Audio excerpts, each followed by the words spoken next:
everyone, welcome back to my channel. So today's video is tips on how to sleep better, how to get a better night's sleep, stuff like that. Probably all the things that you should be doing if you can't sleep, which a lot of the time I can't. So my first tip is to set the mood. So make sure that you have your bedroom dark, all the blinds shut, have like a little eye mask if that suits you. I really like them. Personally, I always sleep a lot better when I have an eye mask on, and maybe set a candle before you go to bed so the room smells all nice and cozy. So once you've done all of that, I also think that you should leave your bed just for sleeping. A lot of people study on their beds. I think that that is very bad, because then when you get on your bed you're subconsciously thinking like, oh great, I have to study, but you don't, you have to sleep. So don't study on your bed. My second tip, that looks like 4. My second tip is ditch your electronics. And they say like an hour before bed or something. Personally, I try like about half an hour before bed, because an hour is a long time, let's face it, and what else is there to do? So by the time like you kind of have a shower, if you shower at night, and brush your teeth and get changed in your pajamas and do all of like your pre-bed rituals, and by the time you actually get into bed, then it's probably been about half an hour anyway since you like last was on your computer or watching TV. Number 3 is to have a calming cup of tea. Now I know tea isn't for everyone. I was gonna say tea isn't everyone's cup of tea, which is true. Not everyone likes tea. I know a few people who don't, but it is very good for calming you down, so there's no harm in trying it. There's actually, everyone says chamomile tea, but there's actually one tea that I know of that is better for sleep than chamomile. I do have chamomile a lot because it is very calming, but there's this tea and it's called passion flower tea, and you can get it in health food shops. And this tea used to be, I actually did a bit of research about it, and it used to be used as a sedative in the olden days, back when they didn't actually have sedatives. So it used to be used as a sedative because it makes you that sleepy that they could actually use it for that purpose. So I think that that is just evidence on how it works.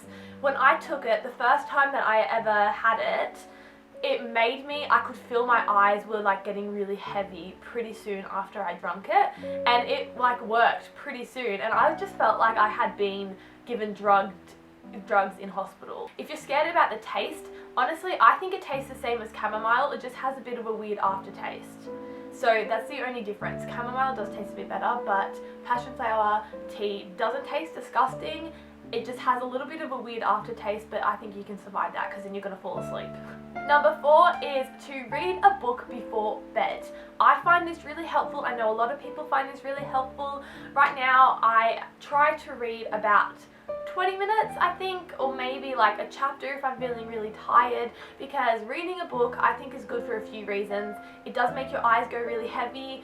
It makes your brain think of something else, because a lot of the time why you can't sleep is because, you know, you're too busy thinking about all the things you have to do tomorrow and everything bad you did in the day, or blah blah blah. So reading a book is like escaping into someone else's mind and someone else's life.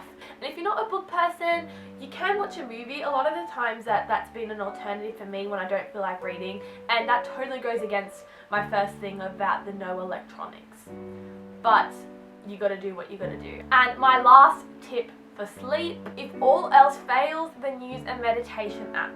Now the Calm app, I will talk about this to the end of the day. I seriously have so many good things to say about this app. I purchased the subscription, so I've got like all of the meditation things available to me.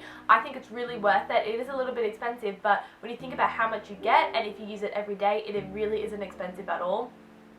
And they actually have specific meditations for sleep. I use like the very last sleep meditation. If you scroll all the way down to the bottom, I use that one, and that one is really calming. It always takes my mind off everything.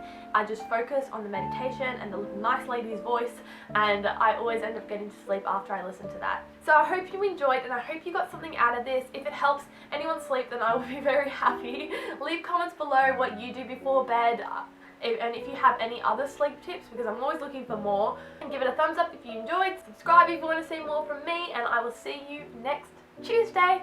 Bye! That was really weird.